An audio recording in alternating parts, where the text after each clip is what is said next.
I'd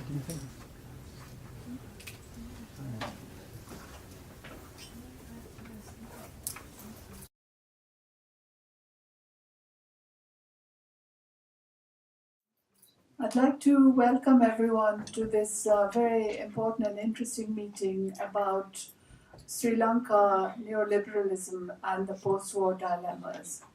The meeting will be followed by a discussion, of course, where questions could be asked in Tamil. That would be fine, we can translate. And after the discussion, there'll be a short break for some tea and things, and then we'll have a film, which I'll tell you about, in which the filmmaker is with us today, so she will introduce it and have a Q&A afterwards. Now, South Asia Solidarity Group had a history of activism on Sri Lanka. In fact, on that fateful day when India decided to intervene in Sri Lanka and send the so-called peacekeeping force to Sri Lanka, very soon after that, we were the first organization to hold a mass protest in front of the Indian High Commission. And this was followed by a number of other protests and meetings in that period. Perhaps more importantly, I should also add and remember one of our co-founders, Rajaniti Ranagama, celebrated feminist, socialist, and woman of principles, who was murdered by the LTTE in 1989. Today, we are returning to the subject of Sri Lanka, and hopefully this will be the first of a series of meetings and other events we will hold working with the Tamil community. It's 7 years since the war in Sri Lanka was over, but we're still at a political impasse. When the major forces of Sinhala Buddhist majoritarianism and Tamil nationalism are still shaping the key debates of the time about war crimes, about power sharing, and about justice. And if this is in the foreground, in the background we have the very brutal and rapidly imposed neoliberal policies, which are dismantling Sri Lanka's well-known and famous welfare state. In fact, the only country in our region which has such a wonderful welfare state.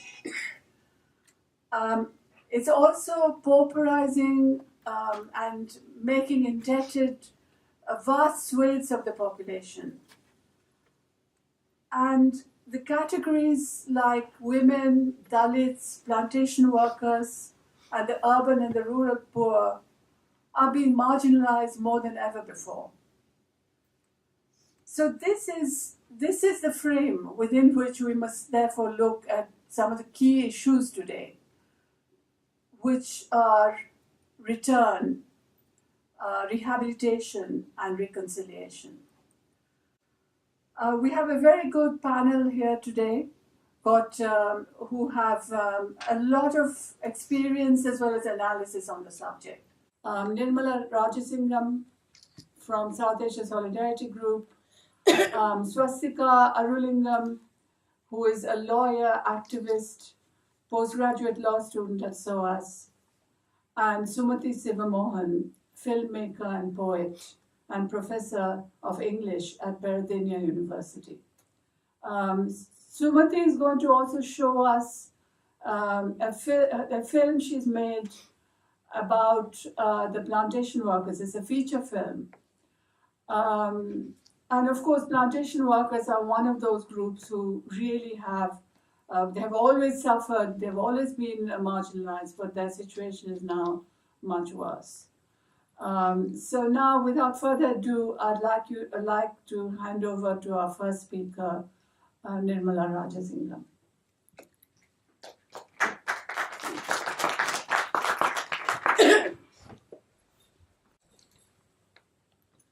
As you all are aware, in 2009, when the war ended, it seemed an apocalyptic end. Thousands had been killed, tens of thousands, and nearly 300,000 people were in internment camps from the Tamil community. And the LTTE, the Tamil armed militant leadership, had been completely wiped out. So, post-war, where did Sri Lanka go? So, what plans did it have? And I'll start with, a little bit about the war itself. We had this war for nearly 30 years, a brutal war that was fought with complete immunity and no thought for human rights, whatever, by both sides, by all parties involved. And there was tremendous displacement, disappearances, and loss of life and property on all sides. And interestingly, it's not just the Sri Lankan state and the LTTE or the Tamil militants that fought, but there was also a lot of input by, for instance, India, Pakistan, who trained the Sri Lankan military.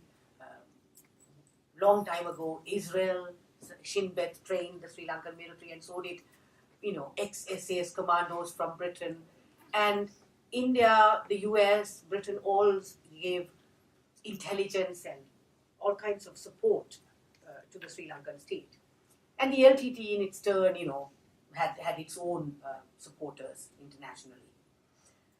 And this was all done over all three communities. We are talking mainly about three communities, but of course the plantation sector community, they are Tamil, but they were usually the first ones to be hit in nationwide pogrom against Tamils. But they were a bit outside of the theatre of war, except the plantation Tamils who had fled to the north and east as refugees in the years gone by. So they had their own problems, which were equally problematic, but they were different. And we will hear about those things in the film today, we will see. So I will try to talk about the north and east mainly. And so at the end of this, what did we have left? So one of the great tragedies is that this was a missed opportunity by the Sri Lankan government to lead the country to some form of reconciliation. Because they could have said the war is over, the LTT has been completely wiped out. And the LTT, with its immense reputation for military prowess, when it was defeated, it was a kind of total decimation. And with tragic implications for the people, for the Tamil people. But the government did not have the generosity of spirit or the vision, think that after this, let us bring the Tamils back into the fold and let us seriously start, acting on the path of reconciliation. They simply launched into an extremely triumphalist victory celebration that lasted some years. And on the back of it, we see the resurgence of Sinhala Buddhist nationalism in its worst forms. So it spawned new groups, etc., etc. And interestingly, what happened was, so now the Tamils were dismissed and dispatched away, they were dealt with. A few years after the war ended, the Sinhala Buddhist extremist lobby and the formations then turned their sights on the Tamil-speaking, predominantly Tamil-speaking Muslims of the country, who live concentratedly in the north and east, mainly the eastern province. The north and east, if you see the peninsula and the eastern province, it's Tamil-speaking, Tamils and Muslims. In the east, it's Tamils and Muslims predominantly. But Muslims live in large numbers interspersed with the Sinhalese in the south as well. So they were targeted in a big way. So this whole, there was this whole thing about patriotism being, Sri Lankan, what is your identity? These questions were all being, reformulated and redeployed in quite virulent forms. So it is in this kind of backdrop. So as soon as that happens, then of course you have the response. The Tamils who felt they had been defeated were very disappointed, at the level of, not disappointed, but, and particularly we have important Tamil places of formations of influence in the West, Tamil diaspora Tamils, who again try to relaunch or are continuously trying to relaunch the bid for Tamil nationalist aspirations once again. So then again, once again, the same kind of conversation is being reenacted, despite going away from the legacy of the war and how pointless and it was, the whole thing. And so now it is in this thing, there are several questions that have become very important. One is that the Tamils, the minorities, I must not say just the Tamils and Muslims, have always wanted some kind of devolved powers to their areas where they predominate.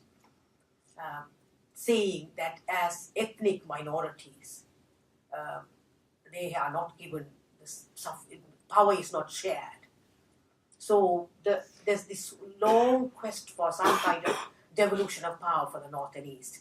It's been going on for more than even from before the times of the war, and before, from the 50s, 60s, this whole thing started. And what is really problematic with this is that this whole question of political devolution of power to the regions, there is singular majoritarianism, but in the North and East, there is hegemonic Tamil nationalism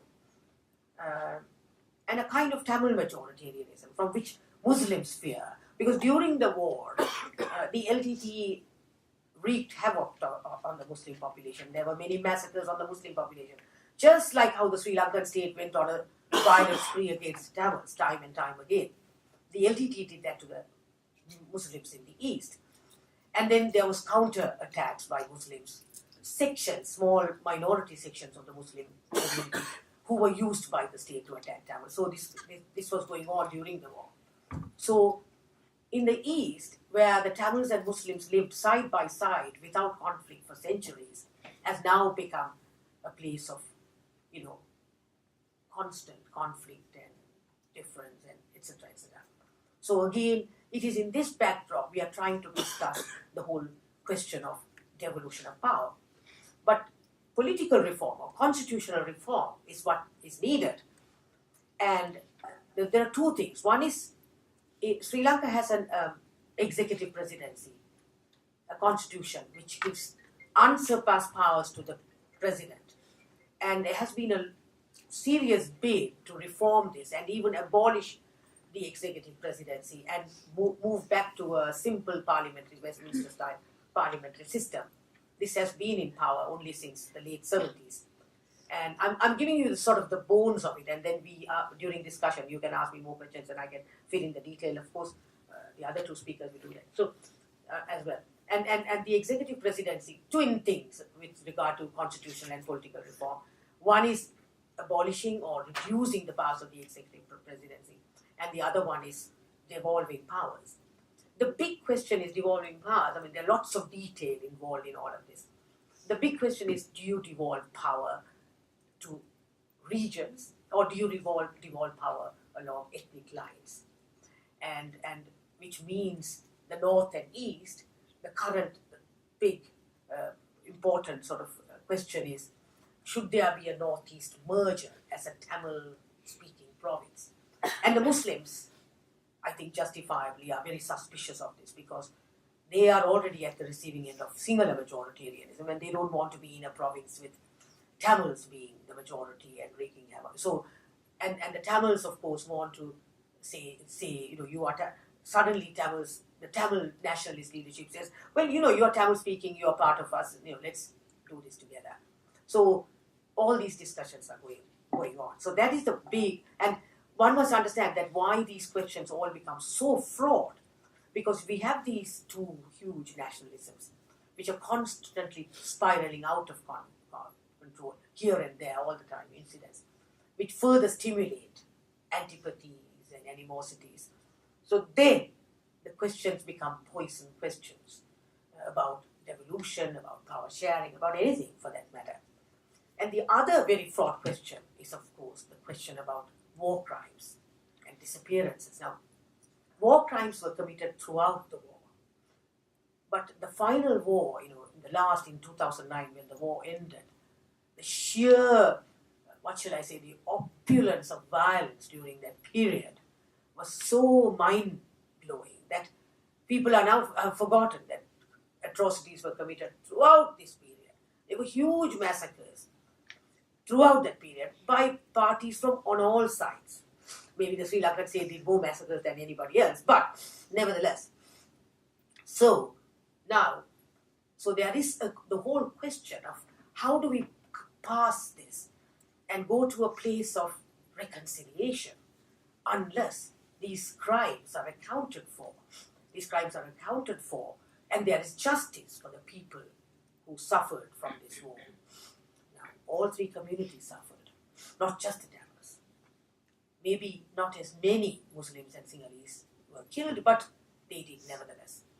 The Muslims, at one point, all the northern Muslims were evicted overnight from the northern peninsula. Some people within 2 hours, and they still have not been able to return. The question of return of the displaced, all of this is linked to this, the accountability process. So we have now, and so this is happening. And now what's happening is that at the same time, there is also the whole international community, and you want to know who this international community is. The international community, of course, is always Western, Europe, North America. That is the international community and the UN system. And the Sri Lanka has been called out.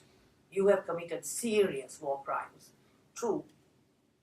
And you are accountable, and you should be accountable internationally. This also happened because the Rajapakshas, the previous government who led the victory, who led the war and emerged victorious, they were bucking trends in a particular way, in the sense that, first of all, they were unashamed in the way they treated the minorities, one. Two, they also dared to befriend Pakistan and China as opposed to India and the US.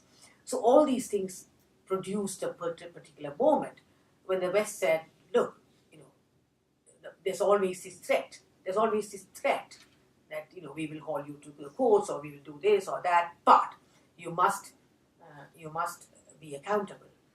Now, there has been a huge debate, and there's now at last, and because of the pressure of the international community, the government has set up 2 task forces. One is what they call the Transitional Justice Task Force, and the other one is the Constitutional Reform Task Force.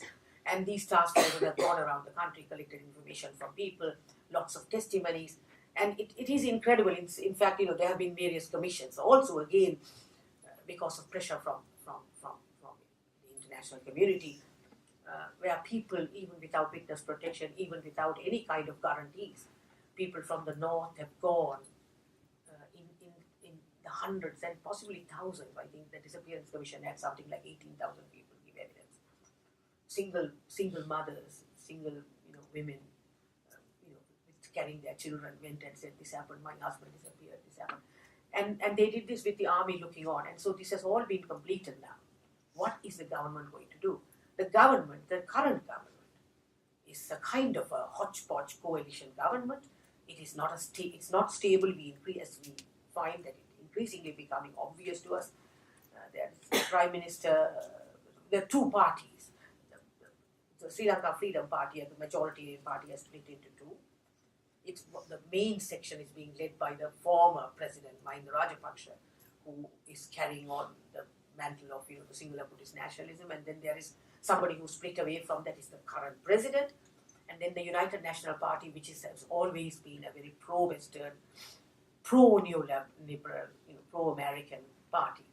So, and they came with the promise of exposing the Rajapaksas' atrocities, their corruptions, because they have amassed millions, they have murdered human rights activists, journalists, all kinds of people in the south, in the southern part of the country, and so on and so forth. So, but of course, none of this has come about because there is a lot of internal political difficulties. If Mahinda Rajapaksa was corrupt, doesn't mean that on this side of the government, people are clean. So they have things on each other. So this is trundling along while we have the nationalisms spiraling out, and all of this happening in the backdrop of sweeping neoliberal reforms. That is the other really serious problem, because what is happening is Sri Lanka was one of the first, the first country to liberalize the economy in 1977. J.R. Jayawardena, the president at the time, brought in the new executive presidential constitution with unlimited powers given to the president, so he could do anything. The first thing he did was to attack workers' rights. The second thing was to shut up the Tamil minority, and so on and so forth. It was very draconian in the Prevention of Terrorism Act, the militarization of state and society, and at the time, the JVP, a Sinhala left, quote unquote, left Sinhala nationalist stroke populist party, which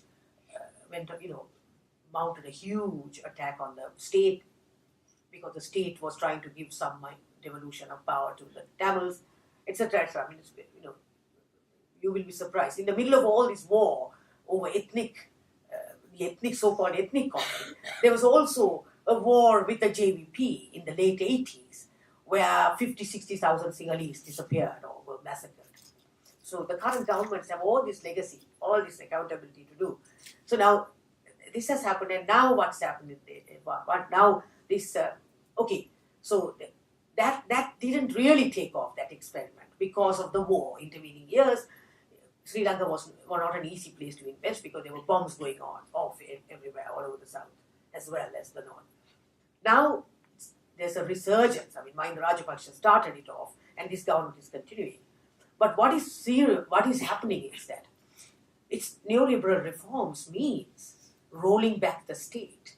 And this is something very new for us Sri Lankans. We have had system of free education to university since before independence. It's unheard of in lots of other parts of the so-called third world. And it meant immense things for social mobility in Sri Lanka. And we have had a welfare basic food rationing system, which is also, you don't find anything like that in South Asia or in Southeast Asia to that level. We have not had that. We have a free healthcare system that's been like, we have had it. I mean, I remember, living in Sri Lanka, even any woman from even the hinterland, the villages, could, if she wanted to, attend antenatal clinics. So it's. I mean, I talk to friends and they say this is unheard of in other parts of South Asia. All of this is being dismantled in a very rapid way, and this ensured the kind of literacy rates, the high indices with regard to healthcare, mortality, infant mortality rates, general health of the people, and all of that. And that is going to be dismantled in a big way. That's the number one thing. Rolling back the state and the state's responsibilities. The second thing is huge levels, because, I mean, Sri Lanka is not India or Pakistan. We don't have huge mineral wealth. We don't have huge, the big business. It used to be tea. Now tea has been pushed back to the third. Now it is free trade zone garment industries, like in Bangladesh, right? Second thing is remittances from the Middle East. That's number 2 foreign exchange. And the third one is tea now. So you can see how difficult it is. So we are going to be now you know that Britain is trying to develop a strategic path to develop alternative markets. Sri Lanka has no chance. They can't opt out of any of this because we are a small economy and we are going to be buffeted by all these international, suddenly when 2008 financial crisis happened here, suddenly there was a huge flight of capital into countries like Sri Lanka, and we were called the emerging markets. We were the emerging markets. Sri Lanka was a typical, and our Sri Lankan stock market was doing extremely well. And then now the flight, as soon as there's recovery here, there has been a flight of capital out of the country, and there's been a drop in economic performance. So when these things happen, the heavy financialization of the economy, you go to a region called Batticaloa in the east, poverty-stricken, because the north and east are, parts of the north and east are extremely poverty-stricken because of the war. Not because of the war, it's war-ravaged areas, raised down to rubble. So now what happens is, I remember walking with a friend along High Street in particular. People's livelihoods are so difficult. There were 31 retail banks giving loans to people. If you go to a little village in the final theatre of war, in the Vanni, where everything has been, in a little village there will be single, woman-headed households with 4 and 5 bank loans. And the bank loans are, you get the banks now organizing private armies or goons to go and collect these things. Suddenly they appear in your little shack and say, give me back the money. So this kind of, it's going to reach crisis. I mean, I think it is already in crisis levels. The government is in serious debt. 76% of the GDP goes into debt payments, apparently. And that's one thing. So the government is in debt. Our institutions, our banks are in debt.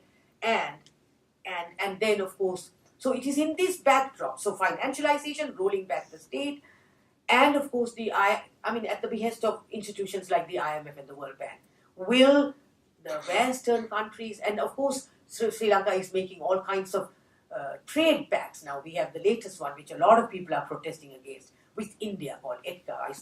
We spoke about this on Monday at our SASG meeting here. And there's EDCA, and then of course they have all these deals with China, which hugely disadvantages us. So in this backdrop, when there's so much economic crisis, being created, to discuss question and nationalism, it's fertile soil for nationalism to become very resurgent. And of course, one last thing that I want to say is, we are here in London, and of course I must also say something about the diaspora Tamil communities. Large sections of the diaspora Tamil communities were the people who bankrolled the LTT in Sri Lanka, who had got divorced from their own people long time ago. They were like this warrior race that fought, and the people were kept mute, and the LTT warriors fought for them, and because they were totally dependent on diaspora money. And the diaspora Tamil nationalist communities continue to stoke the flame of Tamil nationalism. And Tamil nationalism is also, creating fear in the hearts of Muslims. And the Sinhalese are doing this to the Tamils and Muslims. So it's kind of going round in a circle. And you see the continued financialization and pauperization of the economy, and the pauperization of ordinary people. So we want to talk about questions of accountability, justice, war crimes, political reform, taking into account these nationalisms and neoliberalism.